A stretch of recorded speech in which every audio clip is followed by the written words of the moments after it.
Salut! Je voudrais vous souhaiter à tous un joyeux temps des fêtes, un joyeux Noël. J'aimerais profiter du moment pour faire une lecture d'un texte qui s'intitule Le 24 décembre de mon recueil L'Encyclopédie des causes perdues, disponible sur Amazon. 24 décembre. Pour certains, le réveillon est synonyme de nostalgie colorée, de sourires scintillants, de cadeaux emballés, de fantaisie et de sapins décorés. Pour moi, le réveillon est plutôt synonyme de syndrome post-traumatique.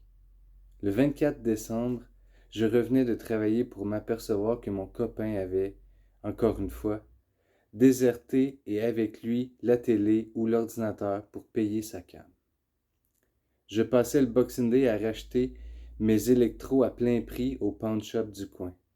Aucun rabais pour la pitié. Mon synopsis perdait de la valeur à force d'être répété. Il vendait la console de jeux vidéo à l'Action de grâce, pigeait dans mes bijoux à Pâques, se faisait rembourser mes cadeaux d'anniversaire une fois déballés. Le manège n'avait pas de limite et recommençait chaque année, au point d'être angoissé à l'approche des jours fériés. Les bras chargés, je revenais dans mon appart avec la promesse fragile de ne plus m'y laisser prendre, d'être forte et de lui tenir tête. Je ne sais pas pourquoi, mais il revenait à chaque fois, me laissant duper par mes sentiments, par ma solitude et ses yeux bleus qui jadis inspiraient la vérité. Cela fait des années maintenant que je lui ai tenu tête, refusant ses excuses, ses fleurs et ses faux serments.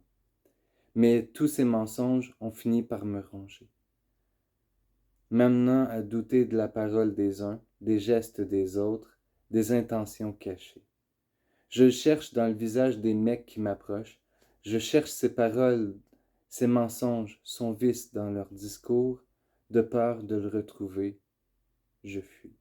Farouche pour certains, timide selon ce que j'ai entendu entre les branches, ils ne comprennent pas.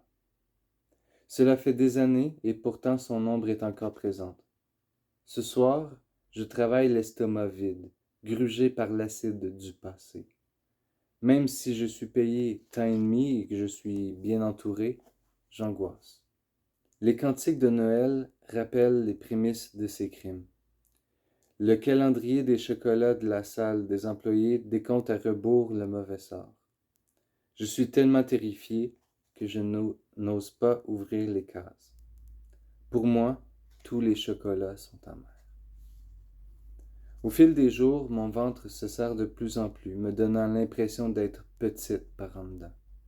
À vrai dire, j'aimerais effacer le 24 et tout ce qui en découle. Le 25 au matin, il revenait hirsute, les crocs acérés, les yeux étoilés, disant que je ne le comprenais pas et que je devais comprendre, planant encore, toujours et sans remords. À Noël, j'avais droit à une chicane existentielle, à la solitude de la zizanie et aux cris dans la nuit. Je passais la journée enfermé dans la salle de bain, faisant couler l'eau pour l'assourdir et me laver de lui. L'eau n'a jamais été assez bouillante pour l'effacer. Privé de télévision, je me réfugiais dans mes revues surannées. Ma seule consolation était que ces pocheurs ne lisaient pas le Reader Digest. Aujourd'hui, si vous voyez un sourire scintillant ou un cadeau digne d'une publicité, pensez à moi. Je recevrai peut-être votre pensée et votre énergie. J'aurai peut-être la force de guérir de lui. J'ai tant de mauvais souvenirs à oublier.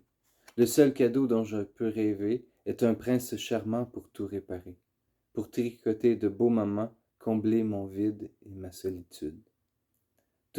Toutefois, c'est perdu d'avance. Je n'ai plus confiance. Cupidon s'est si souvent trompé dans ses romances. Ce texte-là est dédié à une amie qui a eu de mauvaises relations et ça nous rappelle que Noël n'est pas toujours blanc. Si vous avez aimé ma lecture, je vous invite à continuer la lecture dans l'Encyclopédie de la cause perdue, de relire ce texte et de vous l'approprier, de lui donner votre voix